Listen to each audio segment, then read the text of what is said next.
याद है history class में भारत के बारे में क्या पढ़ाया गया था? कैसे याद होगा, हम तो सो रहे थे। टीचर मुगलों के खानदान की दास्तां सुनाई जा रही थी और हम मेरी जान सोना नहीं, मार देंगे ये लोग। वो 1 घंटा तो ऐसा लगता था जैसे कि 15 साल 4 महीने 10 दिन। इस नींद का असली कारण था लैक ऑफ इंटरेस्ट, और लैक ऑफ इंटरेस्ट का असली कारण है लैक ऑफ कनेक्शन। जो हमें हिस्ट्री में इतने सालों से पढ़ाया जा रहा था उसमें ज्यादातर फोकस था भारत की कमजोरियों पर, कि कैसे मुगलों ने हम पे इतने साल राज किया, फिर कैसे अंग्रेजों ने हमारे देश में मॉडर्नाइजेशन और इंडस्ट्रियलाइजेशन लाया। जैसे कि उनके आने से पहले तो हम लोग पत्ते लपेट के घूम रहे थे। अपने आप को प्रताड़ित होते हुए किसको सुनने का मन करता है, और कैसे गर्व होगा किसी इंसान को अपने भारतीय होने पे ये कहानियां सुनकर। इस एपिसोड में हम बात करेंगे कि कैसे हमारी हिस्ट्री इतनी ज्यादा डिस्टॉर्टेड हो गई और क्यों इसे रीराइट करना बहुत ही अर्जेंट है। इस वीडियो को बनाने में हमारी मदद की है कुकू एफएम ने, पर उसके बारे में हम आपको अंत में बताएंगे। This is a snapshot for a study material for a young child. ये कहता तो है कि हिस्टोरिकल है, पर मुगलों की और ब्रिटिश की बिल्डिंग्स के अलावा यहाँ पे कुछ भी नहीं है। ना तंजौर, ना मदुरई और ना ही चोला। यूनेस्को वर्ल्ड हेरिटेज में शुमार कोणार्क और एलोरा भी गायब है। सबसे अजीब बात यह है कि इसके डिजाइनर्स ने हार्डली 100 साल पुराने दिल्ली के बिरला मंदिर को इसमें डाल दिया है। कौन है ये लोग, कहां से आते हैं ये? इनके अनुसार तो भारत का इतिहास सिर्फ 400 साल पुराना है, और भारत का मतलब दिल्ली, यूपी और साउथ इंडिया के कुछ स्टेट्स हैं बस। This is the quality of history that is being taught to young children. NCERT किताबों ने भी यही दिखाने की कोशिश की है कि हिंदू, बुद्ध, सिख, जैन ये सब अलग अलग है। इन हिस्टोरियंस के लिए एक पंथ नहीं एक रिलीजन है, पर असल में ये सब एक ही पेड़ की अलग अलग डालियां ही तो हैं।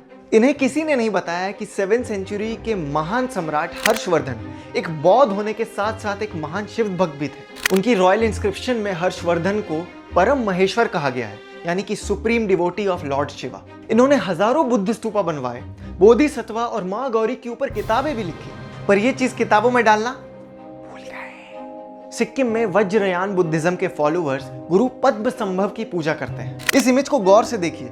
गुरु पद्मसंभव एक हिंदू भगवान का रूप है।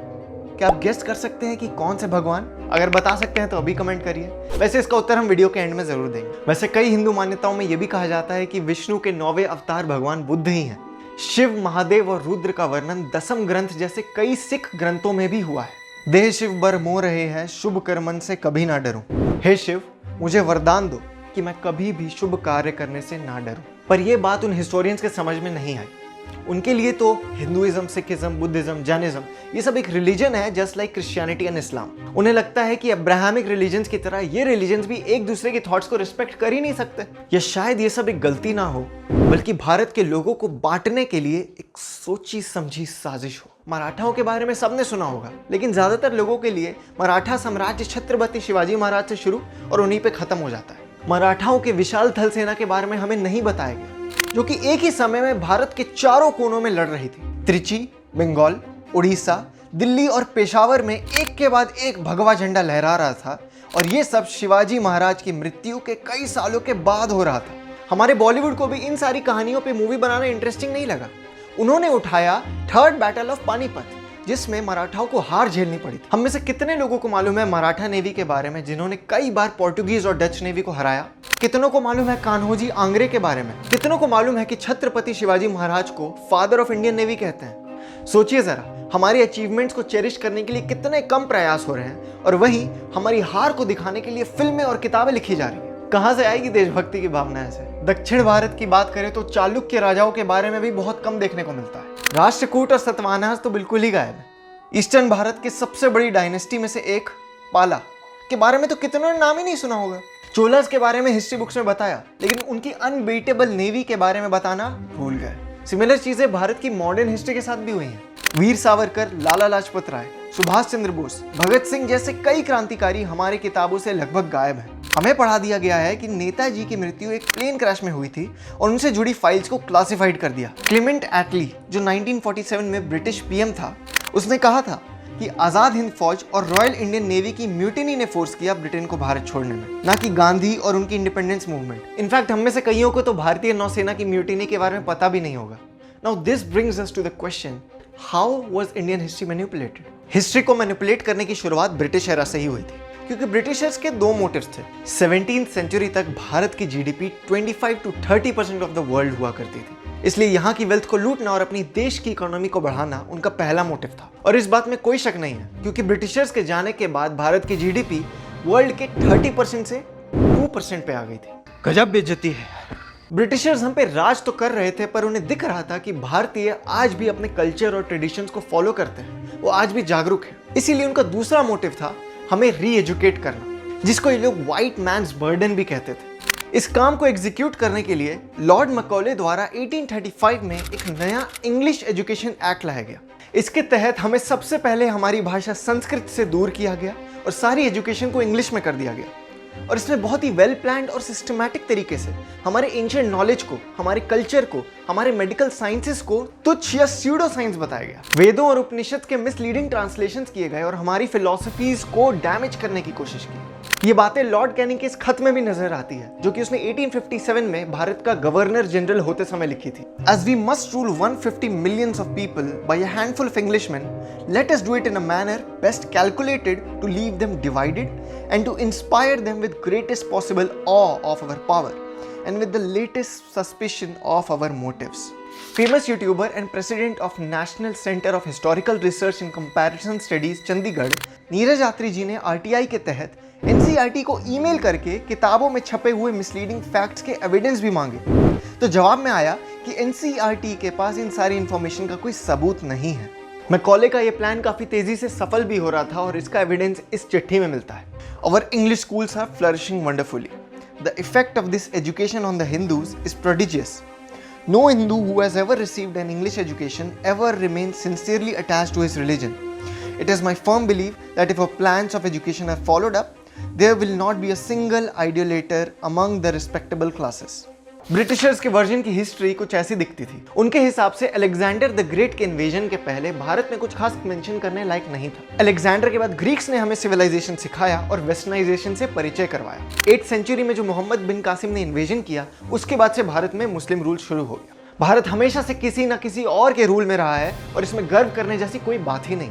ये जब सारे रिफॉर्म्स हो रहे थे तो क्या पढ़े लिखे भारतीय उस समय झक मार रहे थे? अपने वेस्टर्न कल्चर और बिजनेस को प्रमोट करने के लिए इस एजुकेशन पॉलिसी के तहत ब्रिटिशर्स एक नई क्लास बनाना चाहते थे। वो are Indian in blood and colour but European in taste. I can talk English, I can walk English, I can laugh English. Britishers का तो समझ में भी आता है, पर तब क्या हुआ जब ब्रिटिशर्स चले गए? तब क्यों हमारी सरकार ने ऐसी हिस्ट्री को प्रिवेल करने दिया? और इसीलिए और भी ज्यादा जरूरी है टू स्टडी इंडिक हिस्ट्री। इससे क्या फायदा होगा वो मैं बताता हूँ। अगर आज मैं और आप एक हिंदू परिवार में पैदा हो पाए हैं, तो उसका सारा श्रेय महाराणा प्रताप, संभाजी महाराज और रानी पद्मावती जैसे वॉरियर्स के सैक्रिफाइसेस को ही जाता है। और हमने इन्हें कैसे रिवॉर्ड किया? इनके सच को रेस्ट्रिक्ट कर दिया और दूसरी तरफ उन्हीं लोगों को ग्लोरीफाई करते रहे जो हमारे कल्चर का नामो निशान मिटाना चाहते थे। How do we revive our Indic history? पहला, there's an urgent need to rewrite our history and revive the Indic school of thought. Last year Modi ji ने अपनी एक स्पीच में इंडिक हिस्ट्री पे बहुत ज्यादा फोकस डाला था। उसके बाद न्यूज आई कि यूजीसी बीए हिस्ट्री कोर्स में नई सिलेबस ऐड कर रहा है। इसमें प्राचीन भारत की फिलॉसफी, साइंस, कला के साथ साथ भारतीय डायनेस्टीज को भी ऐड किया गया है, जो कि पहले इन किताबों से गायब थी। आर्यन इन्वेजन थ्योरी को भी मिथ्या बताया जाएगा और उसके अलावा इंडस वैली सिविलाइजेशन को सिंधु सरस्वती सिविलाइजेशन बोला जाएगा। इनफैक्ट छोटे बच्चों की हिस्ट्री में भी कुछ चेंजेस दिखने को मिल रहे हैं, पर वो काफी नहीं है। दूसरा, get in practice of our own culture and values and start learning about the real heroes of India. और तीसरा, use social media to start conversations. कुछ दिन पहले मैं डॉक्टर उमेंद्र रत्नू की नई किताब के लॉन्च में गया था। उनका कहना था और सारे भारतीयों से अपील थी कि हम खुद को सही सोर्सेज से एजुकेट करना शुरू करें, इन छुपी हुई कहानियों के बारे में कन्वर्सेशन शुरू करें और सोशल मीडिया पे हम इन कहानियों के बारे में खुद एंकर पॉइंट्स बने। हमें गर्व है कि हम खुद इस जर्नी पे चल पड़े हैं और आप हमारा साथ दे रहे हैं। हम आपको कुछ किताबें भी रिकमेंड करना चाहते हैं जो आपको भारत के छुपे हुए शौर्य की कहानियां बताएंगी। Maratha empire in India, Vijayanagara empire, Moplah कांड, history of Mauryan empire, Vivekananda की जीवनी और मीनिंग ऑफ महाभारत। ये सारी और 4000 ऐसी और किताबें आपको मिल जाएंगी ऑडियो बुक्स और बुक समरी के फॉर्म में आपकी पसंदीदा भाषा में कुकू FM के ऐप पर। आप बोहो 50 कोड यूज करके 399 की जगह सिर्फ 199 में पूरे साल का सब्सक्रिप्शन ले सकते हैं और ये ऑफर सिर्फ 250 यूजर्स के लिए ही मौजूद है। आई रिक्वेस्ट यू कि इन सारी कहानियों के बारे में जानिए और सोशल मीडिया के माध्यम से अपने दोस्तों तक भी पहुंचाइए, because these are probably the most important stories that needs to be unwritten. मंदिर की घंटियां आज भी सुनाई दे रही हैं, धर्म चक्र आज भी घूम रहा है, जीवों के लिए आज भी दिल में प्रेम है और हमारी प्राचीन सभ्यता आज भी जीवित है। We must be the torch bearer of this great civilisation. Jai Hind. जाने से पहले जान लीजिए कि गुरु पद्म संभव किस भगवान के रूप है। गेस कर पाए? कंधे पे त्रिशूल, गले में सांप और बाघ की खाल का कपड़ा।